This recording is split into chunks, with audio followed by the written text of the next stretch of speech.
Hi, everybody. I'm happy and proud to be here.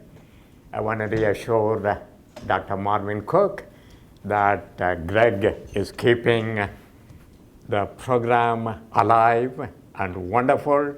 I keep traveling around the country, bump into instructional designers and ISD people all around the world. And sometimes they say, I'm a graduate of the UMBC program. It is a very well-known program, and I think the US News and World Report has UMBC as one of the great places, but they forgot to mention one of the best programs is the ISD program. And congratulations, Christine, for pushing Greg around. Without your impetus, he will still be giving third degrees on comprehensive exams.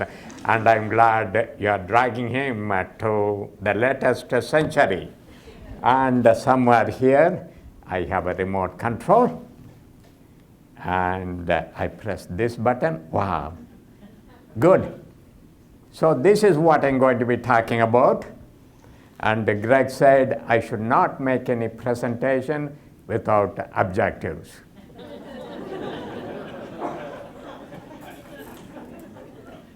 I have no clue what they mean,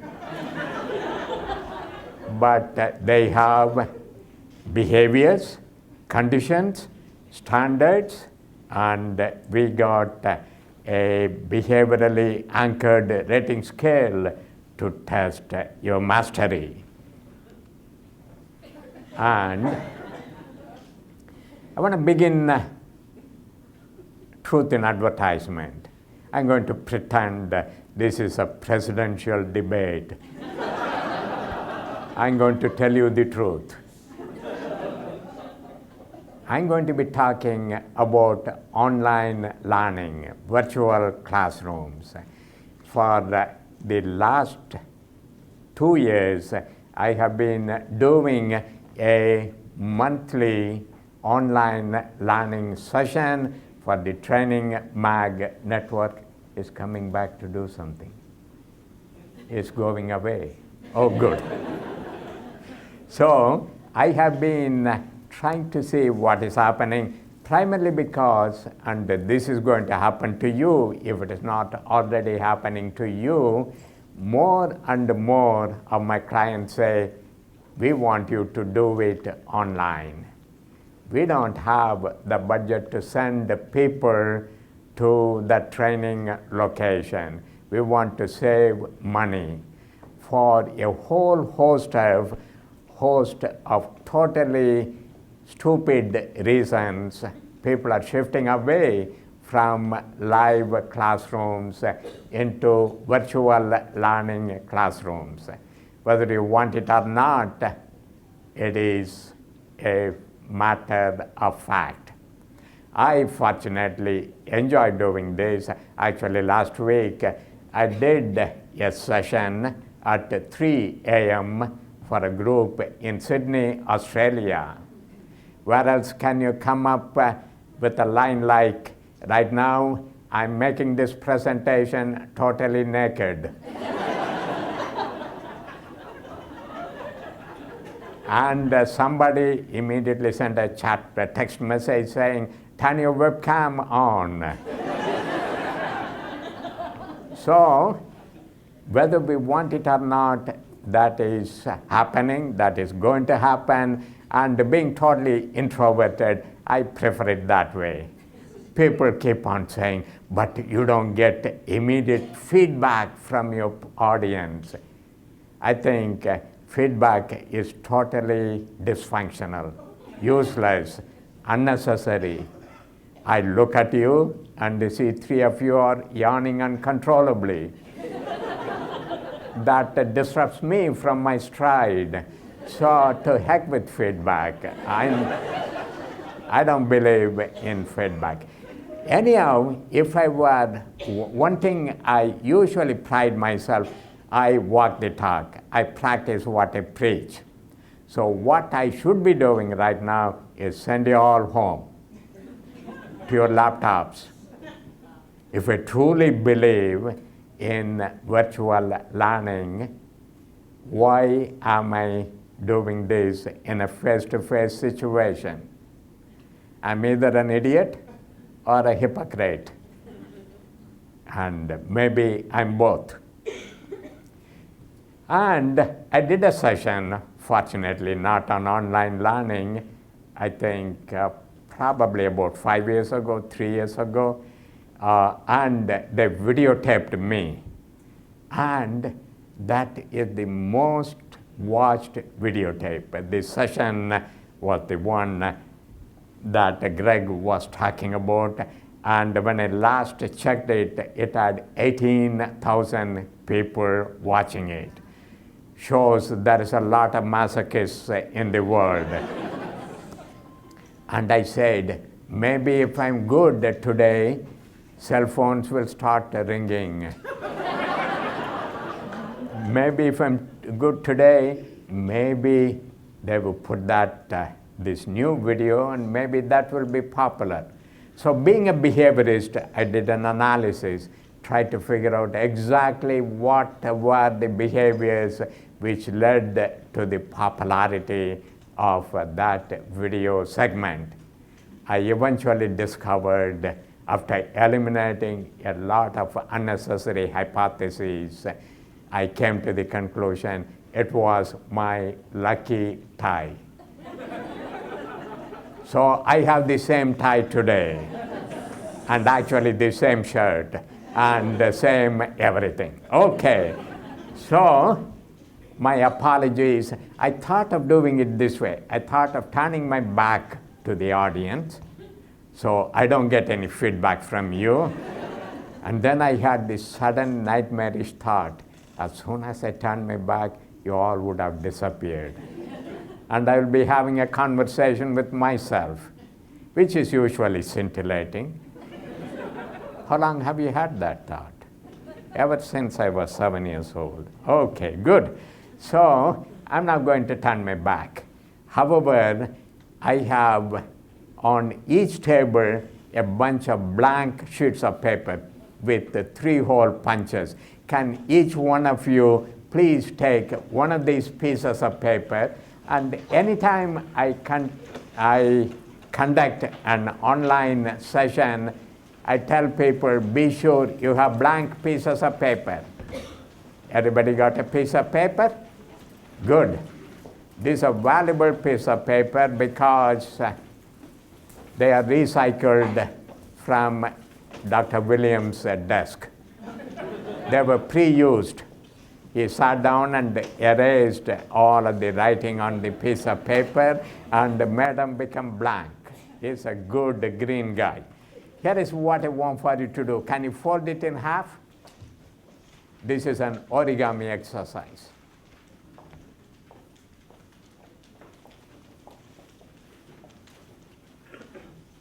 Neatness does not count. And once you folded it in half, can you rip it up? So you got 2 pieces of paper.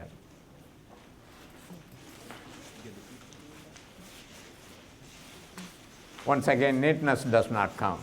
Okay, put one piece of paper on top of the other piece of paper. And can you fold it one more time? So we are going to create 4 pieces of paper. And just as an exercise for master's candidates, if you do it 18 times, how many pieces of paper will we end up? By the way, that will be a stack of paper more than 10 miles high. Eventually, I want you to fold this in half so you got 8 pieces of paper. This is occupational therapy. Now, this is what I'm going to be doing. I'm going to pretend I'm giving an online session. You're going to pretend these pieces of paper are the text box for sending text messages. I'm going to ask you questions. Don't talk to each other. Write responses on that piece of paper, and I will tell you what you should be doing next. Good. Okay, primarily what I'm going to be doing today is come to a conclusion on time. Who is in charge of keeping time? Is it time yet? Christine, you are an award-winning person. What time does this session come to a conclusion? Okay. 8:30. Good. What time is it now? Okay. Good. Actually, this is bait and switch. This session comes to an end only when you drop dead. Not when you are on your rocking chair, not when you are on your deathbed, only when you are dead. And actually, even then it does not come to end if you believe in reincarnation. But I don't believe in reincarnation. However, in my last life, I used to believe in it. So, this session comes to an end only when you drop dead. And the reason I'm saying that is you are going to be spending more and more of your time doing things online. As my mentor, Christine, said, you're a part of the network. In future, people will be communicating online, teaching online, eating online, doing everything online. So this session comes to an end because every day you will be continuously implementing some of the techniques I'm going to be sharing with you. I have 10 different techniques. I will share them with you. You can go ahead and use them continuously in every opportunity. You don't have to have a classroom. You can fake it. Online, nobody knows you're a dog.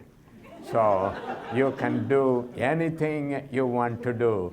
You can go on Twitter and say, I'm going to teach you nuclear physics. Let us begin with Higgs boson, and you can do anything you want. So one of the approaches I'm using is called structured sharing. And one approach usually in my virtual classrooms I do is do an activity called poll and predict. I'm a taxonomist. Structured sharing is the overall category, one of which is called poll and predict. Let's actually apply this.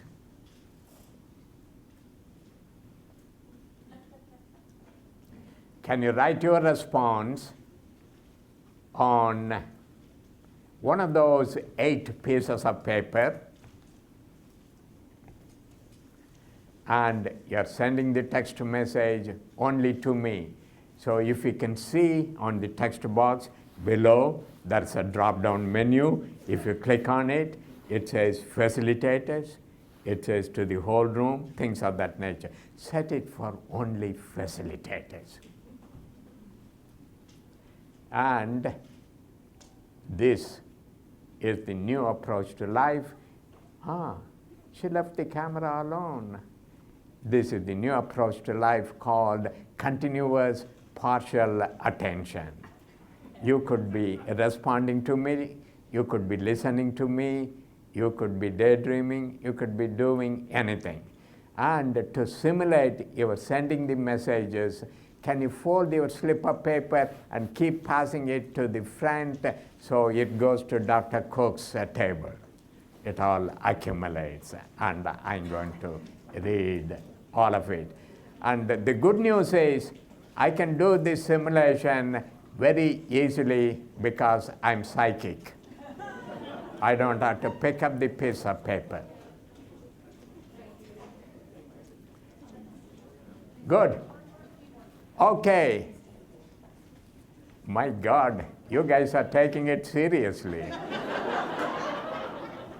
This is just a simulation. If this were real, we'll be evacuating the building.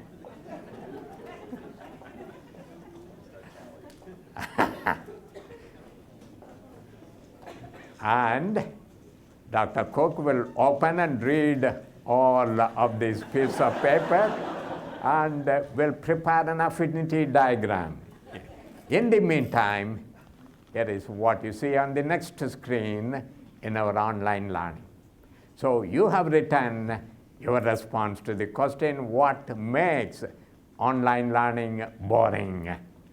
Now, your job is to make a prediction of what will be the 2 highest frequency responses from everybody in the room. Unfortunately, you cannot see the other people in the room because you are in a virtual classroom. But just imagine there is a ballroom full of people responding with you. And on another piece of paper, write your prediction, short phrases or single words. Don't write a dissertation. And to simulate this being publicly visible, once you have written it, give it to somebody else and keep passing it around so everybody gets to read everybody's responses. And like in a real online learning situation, I'll be yakking in the background and you will probably be ignoring me and reading USA Today and doing Sudoku and checking your email and all of those things. So keep passing this.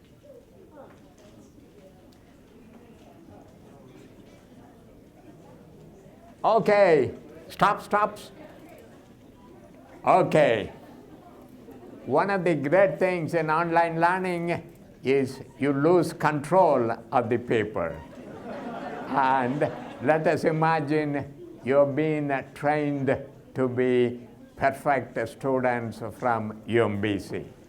So we have initially made a statement on what makes online learning, virtual classrooms boring.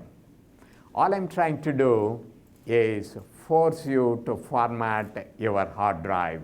Think about the topic. This is an icebreaker, but not a stupid icebreaker. It focuses on the topic. I'm forcing you to do that.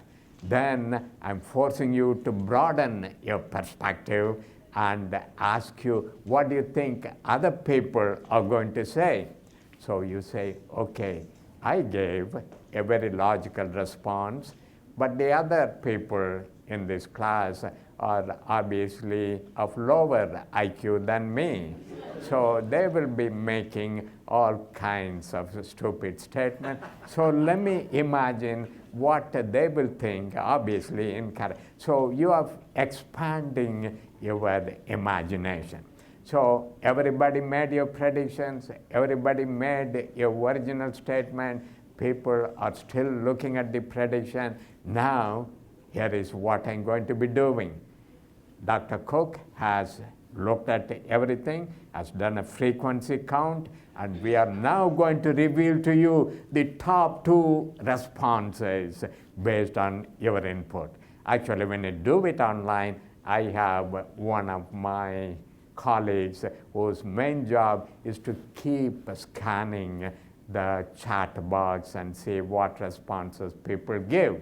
And after carefully studying and taking notes, my colleague makes up 2 imaginary high-frequency responses. So we tell people these 2 high-frequency responses are based not only on the input of today's group, but the previous 7 times we have conducted it. I'm now going to reveal it. If the 2 predictions you made are exactly the same, check with Greg, he will give you a BMW.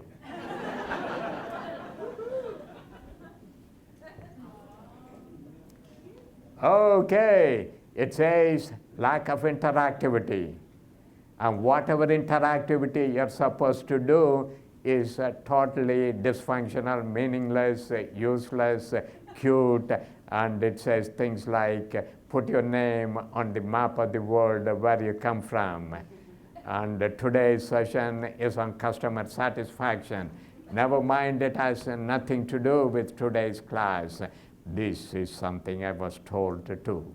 So this is activity number 1. I'm going to give you an application exercise. Ask yourself, what class am I going to teach in a virtual classroom on Adobe Connect? I was trained on using Illuminate,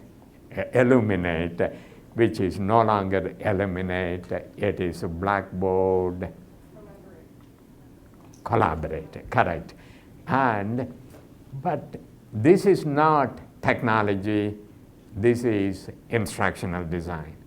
It is totally agnostic. It doesn't matter which platform you use. You can apply this approach. One of the things I've been trying to do is to make sure I don't get into fancy technology, like everybody go into breakout rooms or use the whiteboard. Use the whiteboard, it crashes the system. Go to the breakout rooms, it takes 30 minutes to assign people to breakout rooms and for them to figure out how to go to the breakout rooms. Once they are in the breakout room, they say, I want to go to the bathroom now. And we have to explain these are imaginary rooms, they cannot do anything. And this is what I call the cost-benefit ratio. There are high-level technological things. I shun them all. I'm an idiot when it comes to technology. I use just text messages and ports, very simple things that are available to everything. So activity number 1, your task, imagine you're teaching an online class and ask yourself, how can I steal this particular approach? Use this template. What question will I be asking in the beginning? How would I handle this activity? For all of you master's program students in ISD, the major skill, which people don't tell you because it's a well-kept secret, the major skill is creative plagiarism. How to plagiarize and apply your own individual style to it. So today my goal is to make you all total creative plagiarizers. So your goal is to decide how to use this. And I'm going to pause for 10 seconds. Ask yourself, how can I steal it? And if you don't have an answer, go have some more food. Maybe you need more nutrition.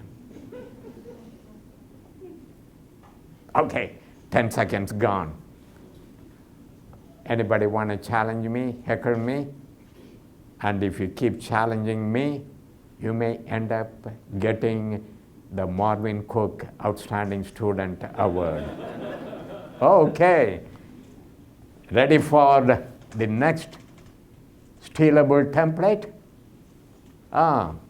This is called assessment-based learning activity, which basically says, if you're going to give them a final test, start with your final test.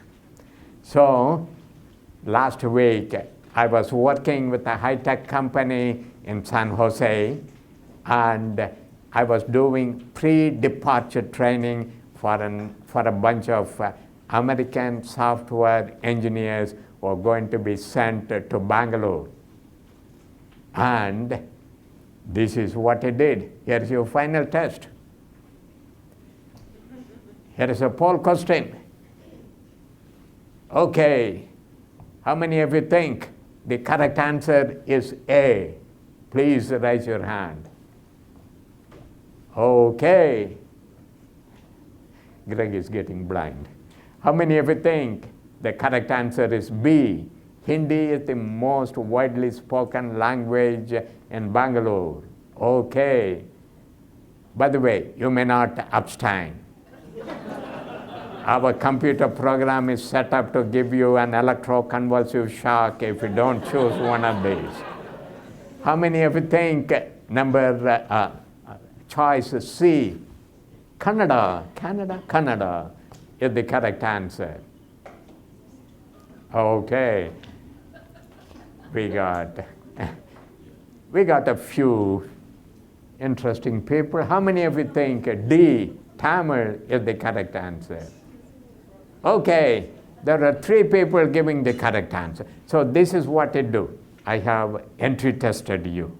I give you just in time, just enough information. People in Bangalore speak a language known as Kannada. And Kannada is one of the 14 official languages of India. The nice thing about Bangalore and nice thing about India, any 10 miles you go in any direction, you come across a different language group.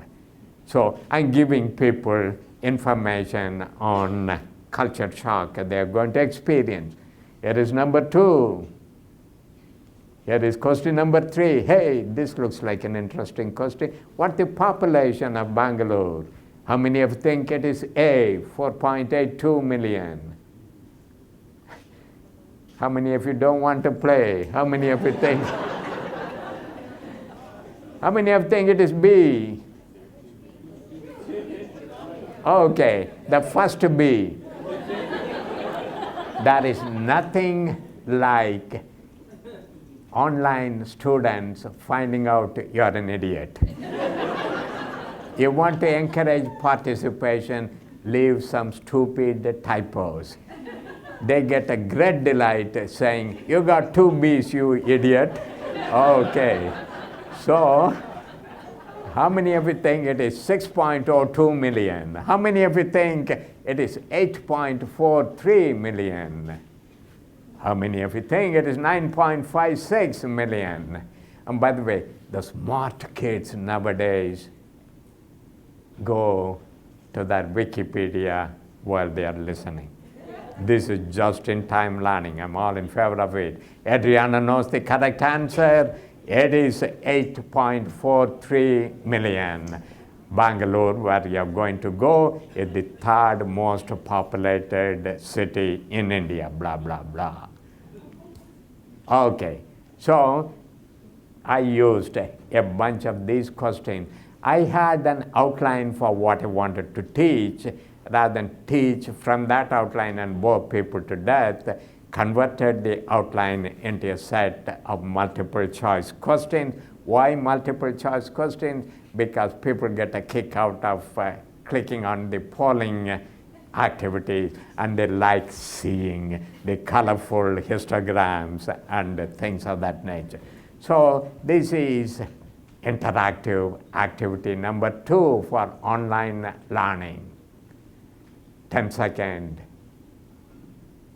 Creatively plagiarize it. Decide how you are going to steal it. And if you cannot do it, raise your hand, and Greg will refund the registration fee for today's session. Okay, good. Activity number 3, a jolt. What's a jolt? A jolt is an experiential activity that lasts for less than 3 minutes and teaches you the meaning of life. It doesn't automatically teach you the meaning of life. You have to do some debriefing. You'll have to force them to think. And here is our jolt. Okay, these are the characteristics of a jolt, which is deadly dull, boring list. Ignore it. Good. Folks, how many of you see a duck? How many of you see a rabbit? How many of you suffer from multiple personality syndrome? Okay. This is a classic perceptual psychology experiment from the 19th century. And if you have difficulty seeing a duck or seeing a rabbit, I'm sorry, I don't know what to do. However, here is, here is another version. How many of you see a duck? Okay. How many of you see a rabbit? Okay. Here is somebody who decided to make some money out of this. Hey, this is an Amazon bestseller. It is called Duck Rabbit. Very interesting book of two children fighting with each other. One person says it's a rabbit, one person says it's a duck, and the moral of the story is if you keep on arguing like this, you will end up in a doctoral program. So that is the whole thing about this. So I take people through a lengthy debrief. Because you are such a brilliant group, I will skip it. Here are the couple of conclusions I'm trying to get across. If you see the duck, focus on the duck. See it as a duck. If you see the duck, you cannot see the rabbit. If you see the rabbit, you cannot see the duck. You cannot see both of them at the same time. This is the major problem with human perception. And this is true of cultural diversity. You see certain things, your brain has certain conceptions. A truly multicultural individual, I became one by taking Adriana's course. That's Adriana. She teaches a class on cultural diversity or something like that. Anybody who's got a funny accent, teach courses on cultural diversity. That is a great thing to do. Okay, so there is a wonderful book called The Opposable Brain by Roger Martin. He says true genius is the ability to hold two opposing thoughts at the same time. You should be able to say, it's a duck, it's a rabbit. And you should be able to quickly switch. You should be able to say, direct communication is the best mode of communication. You should be able to say, direct communication is the worst mode of communication, because they are both true. There's an ancient Hindu physicist, Niels Bohr, who said the opposite of every profound truth is also a truth. So this is the point I want to get across in my online session on how to have an opposable brain. By the way, Roger Martin's analogy is human species has the opposable thumb. We are the only species which has an opposable digit. Other animals don't have it. See, once we got the opposable thumb, we are able to eat with a chopstick. That is the beginning of civilization. We are able to write, we are able to key, and things of that nature. So that is his contention, and this is our way of getting across that thing by entrapping people and surprising people. Okay, so that is item number 3. There are many jolts on my website, Thiagi.com, and you are invited to go steal some more from there. So every concept, every principle you want to get across, there are some jolts available. See if we can steal that. Good. My day job used to be a college professor. As a professor, I once had a dream that I was giving a lecture to a graduate class. I woke up and found out I was giving a lecture to a graduate class. The lecture is the most popular technique. And here is the good news. death by PowerPoint is no longer the worst form of cruel and unusual punishment. Death by PowerPoint has been replaced by death by webinars. So online learning is taken over, and many webinars are just lectures, and one of the approaches we are using is if you can't beat them, join them. What time is it, Christine? Yes, what time is it now? It is 7:30. Wow, okay, good. Now, the next 60 minutes, I'm going to give you a boring lecture. Listen carefully, because at the end of the lecture, there's going to be an interactive challenge. And if you're not listening carefully, you'll be publicly humiliated online. So careful. I'm now going to share with you a metacognitive schema called ABCD. My approach to ISD now. ABCD stands for Activities-Based Curriculum Design. And notice, not too many of you are taking notes. Remember, I'm psychic. Even though this is virtual learning, I can see every one of you. So pay attention. What does ABCD stand for? Activities-Based Curriculum Design. So the fundamental axiom is anything you can teach through an activity.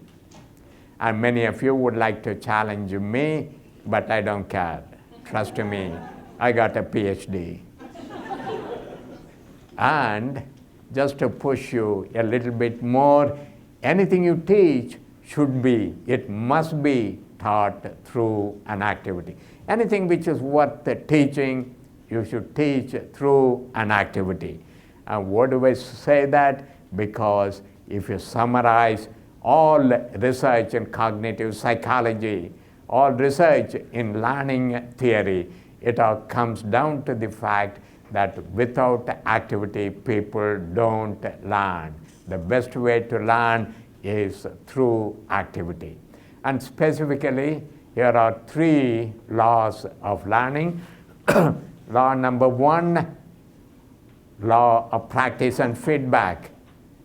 How do you go to Carnegie Hall? Good. Practice, practice, practice. It's not enough for you to practice. You need to have feedback. So if you're practicing wrong things, you don't become an expert in doing the wrong thing. You get corrective feedback. The second law, which supports activity-based learning, is called the law of contextualized learning. So if you're going to learn how to do emergency first aid, do it in an emergency room. If you're going to learn how to knit on your rocking chair, sit on a rocking chair and do knitting. This is a well-known, wonderful, proven thing. Anything you want to do it in this situation, not in a stupid classroom or in a ballroom. So that is contextualized learning. You need activities, and you also need activities in the context. Context is more important than content. And the third thing, the law of tacit knowledge, which basically says there are certain things you can learn logically in words, but certain things you learn only through muscle memory, only when you do it. For example, I used to be a magician. I used to saw a woman in half. She now lives in Toledo and Indianapolis. I forgot the important thing of how to stick it back together, and that is tacit knowledge. I know a lot of magic, but magic is not the flow, the secret, the gimmick Magic is the presentation, is the misdirection. It is fixing on gullible people and things of that nature. So all of this goes to show the importance of the laws of learning, law of active learning. All of which comes to the statement, if you're taking an ISD course, don't learn how to create content. Content is coming out of woodwork. What you need to do is create activities. You got to force people to interact with your content. Reduce content, increase facilitation, true learning.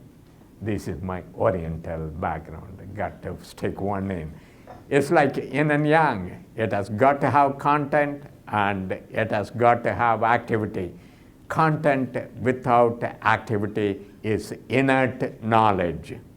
That means it's useful only for a final Jeopardy answer. It's totally useless. Activity without content is a simulation of a headless chicken. You got to have both of them and they got to be integrated. So use existing content sources. If people come to a class for the content, that's a sheer waste of time. They should be doing a Google search if what they want is content. Google has better content than me. They come to steal activities. That concludes my boring presentation. As I warned you before, we are going to participate in an activity. And here it is, folks. I'm going to give you a list of summary statements that summarize the key points from my presentation. And one of these summary sentences is a fake. I did not talk about it. The history behind it, Tracy, one of my colleagues, wrote summary sentences on index cards. I gave it to Brenda for typesetting. Brenda lost her card. She said, I know what Thiagi babbles about. Let me make one up. So she typed 7 sentences. So one of them is a fake. Your job is to tell me which one is the fake. Type the number on the chat box, and that means one key statement I made is missing. So type a statement which you think is missing. And here is the set of 7 statements. And in a real virtual classroom, I'll be playing sitar music in the background while they are struggling. But since I got you here, which one is the fake statement? Okay, I see a lot of people typing 4. Good. Anybody got an alternative thing? Good. Okay, now ponder on it. Obviously, it does not contain everything I said in my presentation. So, can you simulate typing the missing sentence by writing on your 1/8 piece of paper? Active responding. So, people will be seeing this scrolling on the chat section. Here, what I will do is pick on Joan. Hello, Joan. Hello. What did you write? Okay, so that is one of the key statements I made. Nothing yet. Anybody else want to read what they think Joan should have written? Yes, sir. 3 laws. 3 laws. 3 laws. He says there are 3 laws of active learning that are important. Good. Anybody else? Yes, ma'am. Be a creative plagiarizer. Be a creative plagiarizer. in behavioral psychology, this is called lag time. That was yesterday's lecture, but she's still able to apply it with the today's content, which is good. Some people are reflective learners, some people are impulsive learners. She belongs to one of those two categories. Okay, so what I will be doing is we'll be monitoring what's on the chat box, and we'll be making butthead and beavis type comments in the background and say, that is great, that is wonderful. And one of the points we'll be making is there is no correct answer or incorrect answer. We are trying to make you practice active learning. That's what we are doing. So one more thing for you to steal. And Christine, what time is it? It is 20 to 8. Okay, good. You get only 5 seconds to steal it. So think how we are going to steal it. Good. Time's up.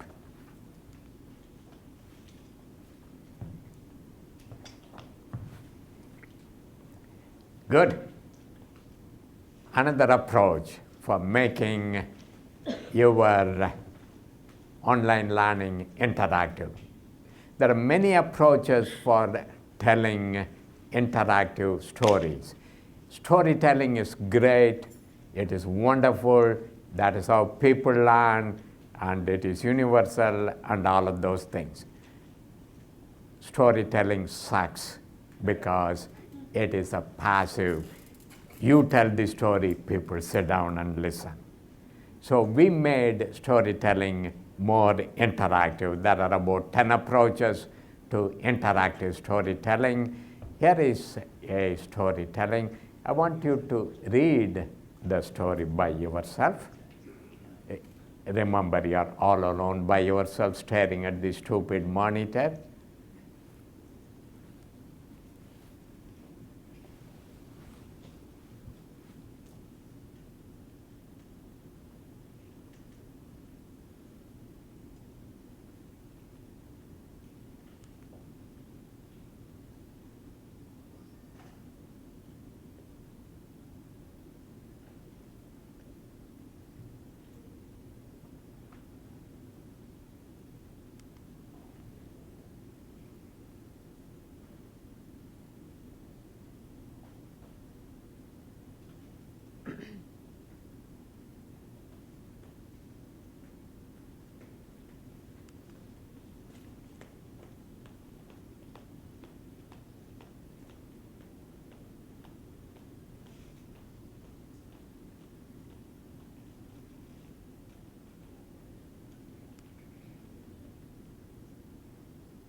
And this is his concluding sentence.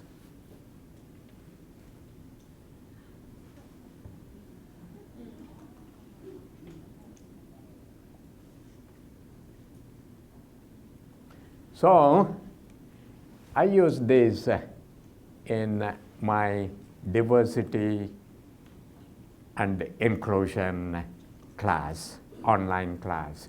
And the main point I'm trying to make is every one of us are abnormal in our behavior when it comes to other cultures. We look at strange people and we say, look, those people in Bangalore, they eat with their fingers.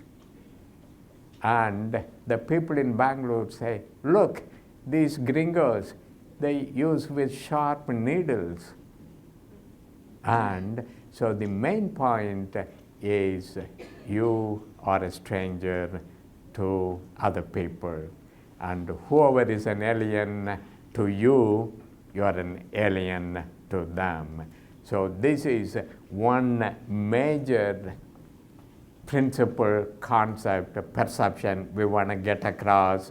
And rather than telling them, rather than telling the whole story, we have them look at the situation, think of it, jump to the conclusion from an anthropocentric kind of an approach, only to find out maybe they are the aliens, maybe the alien, the enemy, are human beings, things of that nature. So another interactive approach for you to steal. What time is it, Christine? 10 to 8. This is one of the occupational dangers of being the outstanding student award recipient. You got to be the timekeeper. I don't know anybody else's name. Okay, good. The case method lends itself to online classes. I'm going to give you a case. Listen carefully, because after that we are going to do an interactive exercise. And it's a well-kept secret. I'm an instructional designer. And most people say, what the heck is that? Unfortunately, I'm in a group where I cannot impress you by saying I'm an instructional designer. And I want to describe to you a recent instructional design engagement I went through. I had a call from somebody. This is just to make sure the video camera person is wide awake. She's still tracking me. Okay. So I had a call from somebody in San Jose who said, how long will it take for you to create a workshop on leadership training? I said, tell me more. That's my approach to needs analysis. She said, we want all our 3,000 employees to be real leaders. I said, has it ever occurred to you if everybody becomes a leader, nobody will be left to follow them? One of the requirements for becoming a training manager is you should have no sense of humor. She did not find that humorous. She said, how many days will it take? I said, what is the budget? She said, the previous vendor, we gave him $30,000. I said, previous vendor, what is this? If you had a previous vendor, what do you want me to do with? She said, the previous vendor designed a package which totally sucks. So I said, okay. And that was Friday. I said, can I have a beta testing group for pilot testing of 17 representative people, representative managers on Monday? She said, today is Friday. I said, yes. Monday, can you test it out? She said, are you pulling my leg? I said, no, I'm serious. So after she hung up, by the way, in case you're wondering why 17, before I got my PhD, I used to say 20, which looks like a round number. 17 are the mysterious appearance of a sample from a stratified random design of some kind. So Friday evening, I went online, did a Google search for leadership, found that there was 1 billion documents on leadership. I said, oops. And actually, I'm lying. It was 982 million documents on leadership. And I went to Amazon.com.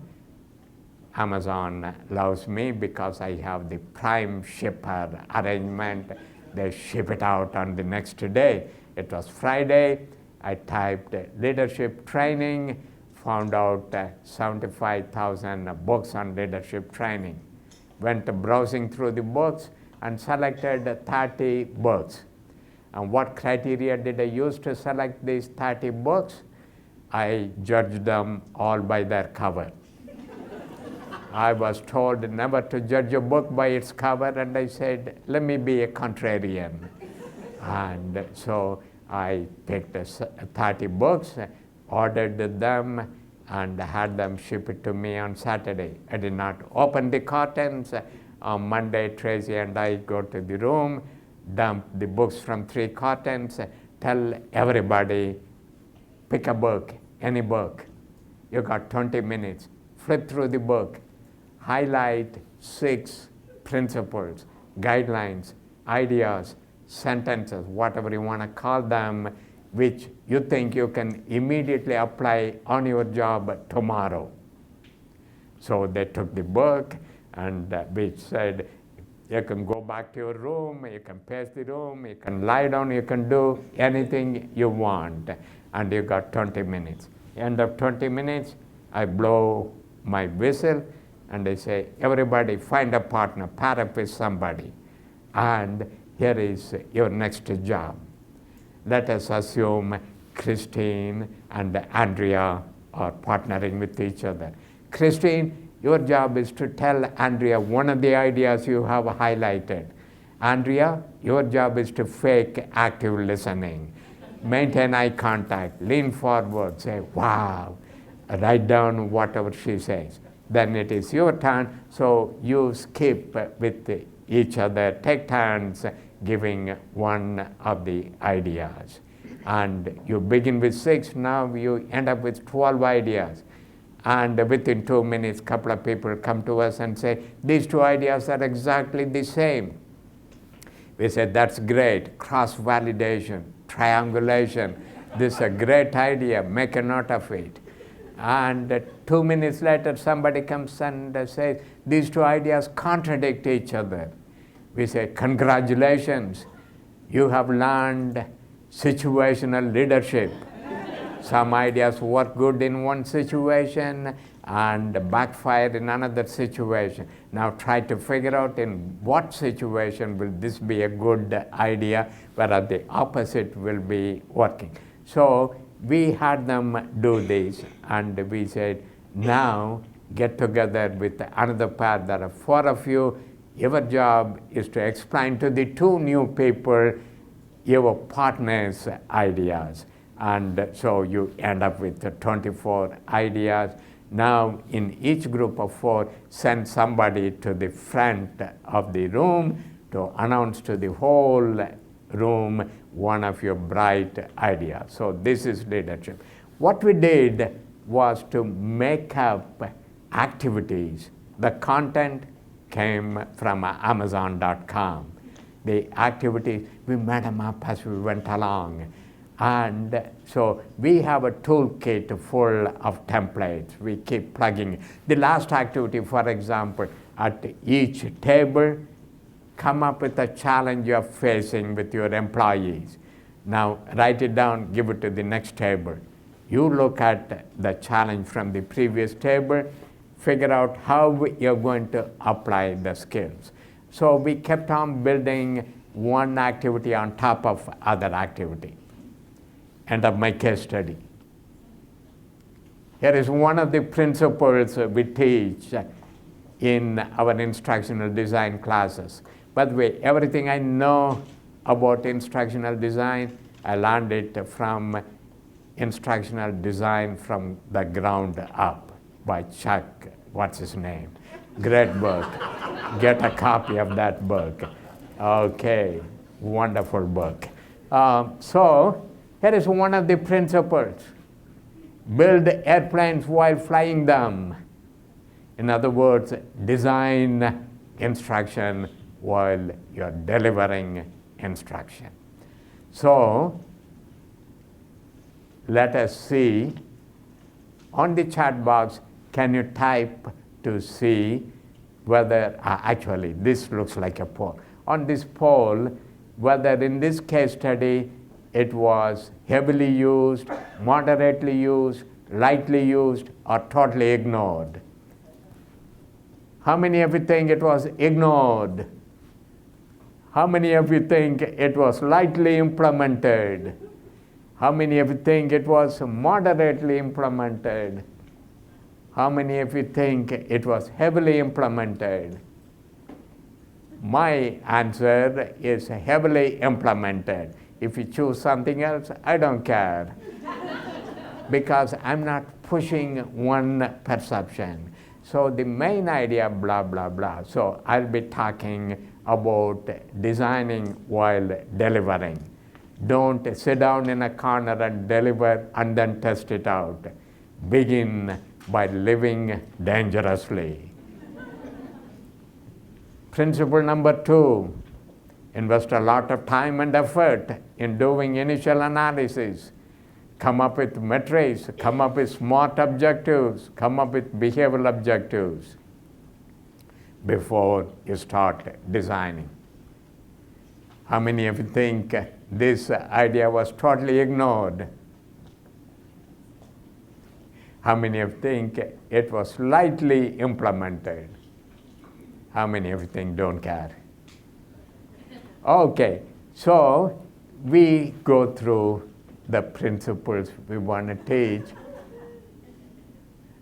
one at a time and keep stressing the importance of this approach to instructional design. And we make fun of regular ISD programs which emphasize unnecessary, dysfunctional, useless analysis like needs analysis, task analysis, concept analysis, learner analysis, system analysis, front-end analysis, performance analysis. By the time you finish all of the analysis, your topic would have become obsolete. So this is another approach, using cases to talk about some of the principles. Another thing for you to steal another approach, I will tell you after I check with Christine. What time is it, Christine? 8 o'clock. Okay, good. This is cheap.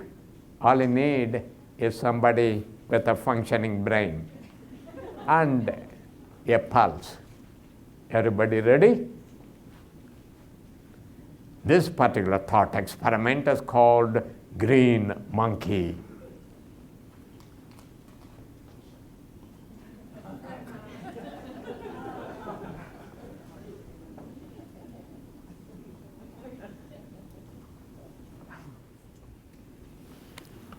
Beep.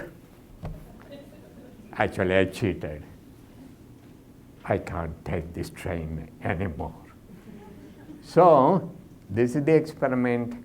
We keep stressing on debriefing. Here is a model we use for debriefing. And we have them. Here is a polling question. How many of you felt frustrated by the activity? How many of you felt bored by the activity? How many of you felt confused by the activity? How many of you felt surprised by the activity? How many of you felt impatient? Bunch of ADD people. And we go through the whole process. What happened? What did you learn? How does this relate to real life? What if, interesting thing, what if you were prohibited from thinking about your mother instead of a green monkey? And so on and so on. By the way, this is a blanking button. This is a classic psychological study. And the classic study uses white polar bears. Don't think of polar bears. They have graduate students not thinking of polar bears for a whole week. And the more you try not to think, the more you start thinking. And the main point is the harder you try to suppress certain thoughts, feelings, cravings, and actions, the more you try to do it. And so we say, telling yourself, don't smoke, I'm not going to smoke, makes you want to smoke more. Telling yourself, I'm not going to prepare a portfolio actually induces you to prepare a portfolio. So if you are ruminating with obsessive thoughts, there's a whole bunch of research on how to stop ruminating. One of which is don't keep on saying, I'm not going to think about you know what. And you focus on something else and say, I'm going to think about how I'm going to prepare my portfolio. I'm going to begin at the first page and the spelling of my name and totally. So focus thinking about something else. Or tell yourself, tell you what, I can think about green monkeys for whole 30 minutes Sunday afternoon from 12:30 to 1. Until then, so that type of, I'm going to worry next week. Alternatively, paradoxical intent. Viktor Frankl says, if you don't want to think about green monkeys, think about green monkeys. Keep thinking about green monkeys. Look around the room. Everybody looks like a green monkey. Look at your finger. They look like green fingers of a green monkey. So saturate yourself. Or accept the fact you are destined to think about green monkeys. That is your karma. Just make a note of it and let it go. Don't worry about that. And pretend you're writing a PhD dissertation on green monkeys. Begin with the literature survey. Green monkeys contain two critical elements. They are green, they are monkeys. Green is actually a wavelength of visible spectrum. And green is not to be confused with blue, but in certain culture the word for green and blue are exactly the same. Will they be able so you keep writing for a long time and you would have got rid of it. So this is our psychotherapy. Okay, good. One of the things I learned from Chuck's book on ISD from ground up is how to select the appropriate method for training. So I have a tool called Shirley MacLaine's grid. It looks like this. Unfortunately, by the way, when I'm doing it, I do it on the screen. But since you cannot reach all the way to this screen, if you look at your handout, I think it is on one of those pages. If not, I will get on Greg's case. Maybe it's the last page. Okay, good. Everybody follow instructions. I was going to touch the screen, but there is a 7-foot drop between the stage and the screen. I will try not to do that. However, this is what I want for you to do. Can you close your eyes and put your finger on any of those cells which make sure your finger is in the middle of one of the blocks. As you can see, these blocks go vertical and horizontal, and some of them are on all caps, some of them are in lowercase. Your job now, look at the grid, look at your finger, move your finger up or down until you come to the next box, which has all small letters. For example, if I was, you can follow instructions easily. You got your finger, and the finger is on a box with small letters. Here is your next task. Can you move your finger right or left until it comes to a box with all caps, capital letters? Same row, right or left. Now, can you move your finger diagonally, upper right, lower left, whichever way you want, until you come to a box with lowercase letters, small letters? Okay, your finger is pointing to a box with lowercase letters. Now, final instruction, can you move your box up or down until you come to a box with all capital letters? Good. Let me do my psychic bit. Joanne, your finger is pointing to your box with all capital letters. Wow. And there are 5 letters. And it begins with the letter J. And, oh, okay, good.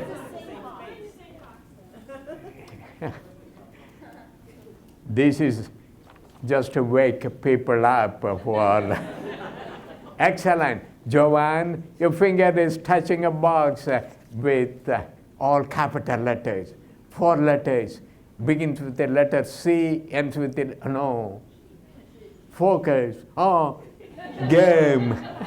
It says game. Everybody, anybody else touching the word game?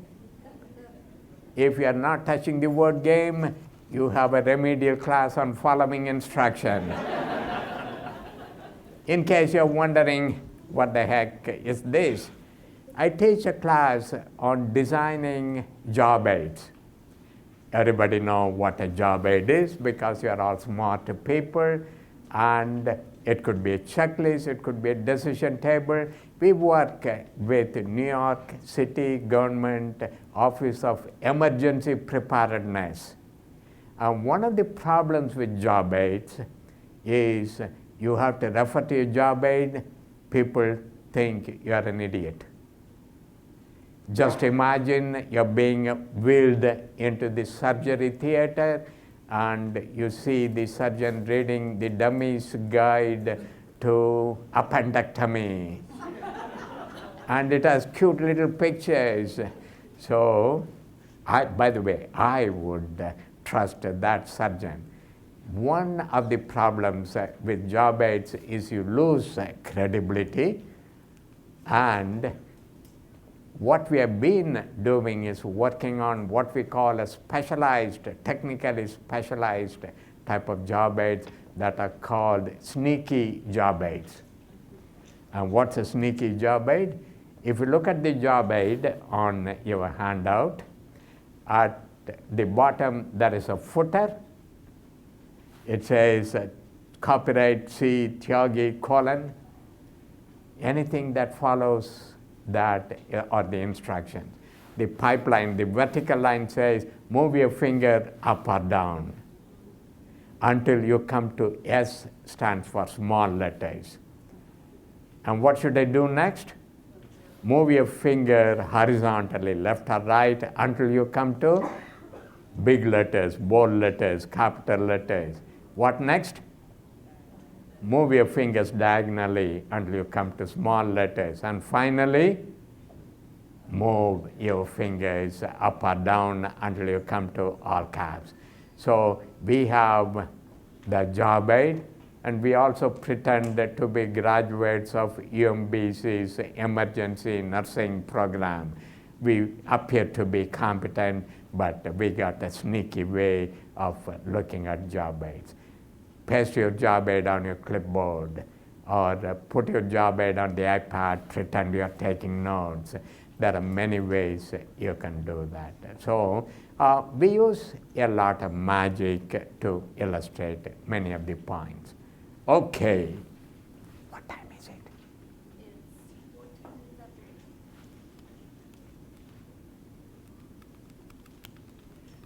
8. That, by the way, was called accelerative learning. You might have noticed it, but it is sticking with your unconscious mind. We use a lot of puzzles online. One of the puzzles is called the chunks. We take a sentence, chop it up into 3-character chunks, arrange them in a random order, and ask people to arrange them in the correct order. Reconstruct the sentence by moving these chunks. If you want to use a piece of paper, to reconstruct it. If you got the answer, raise your hand and you get, yes ma'am. Bubbles really raw. Very good. Greg, give her the BMW, please. Okay, and once we told them how this thing works, I give them a boring lecture. For example, a lecture on how to use and why to use instructional puzzles. Puzzles are autotelic. Anybody knows what autotelic means? No problem. It means intrinsically motivating. You solve puzzles because you solve puzzles. You don't get paid. Actually, I was just kidding. No BMW for you today. You solve it because you like solving puzzles. Puzzles are universal. All over the world, riddles, puzzles, conundrums, they are popular. They are culturally universal. Puzzles are ancient.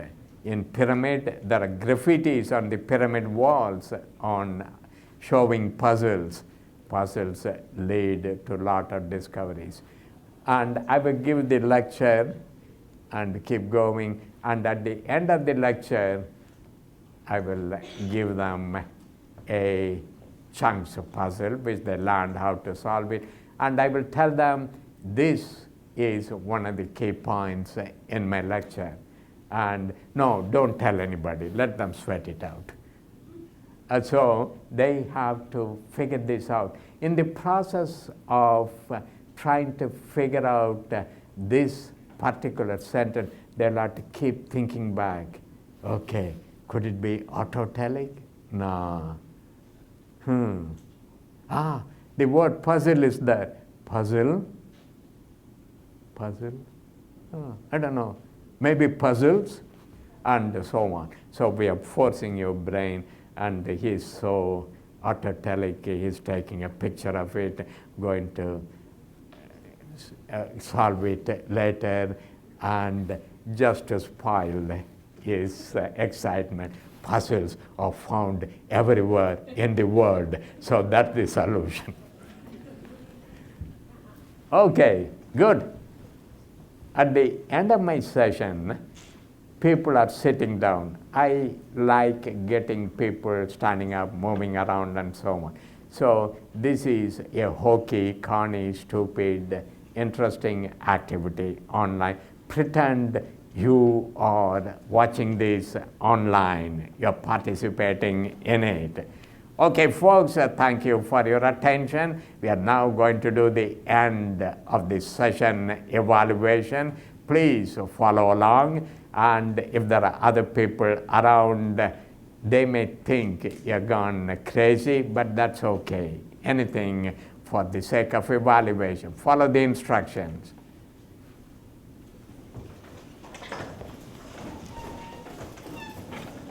It is amazing how gullible people are. You give them instructions on a computer screen, they follow it better than they will if you give them.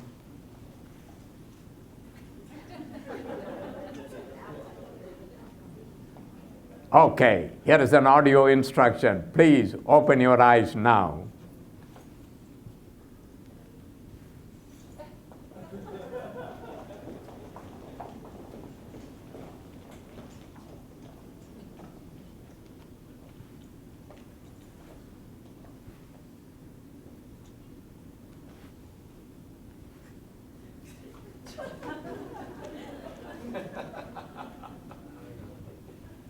Okay, thank you for participating. Tomorrow, if Dr. Williams asks you how was the session, you can truthfully say, it brought me to my feet. It opened my eyes. It turned me around completely. And it touched my heart. Thank you all very much for your participation.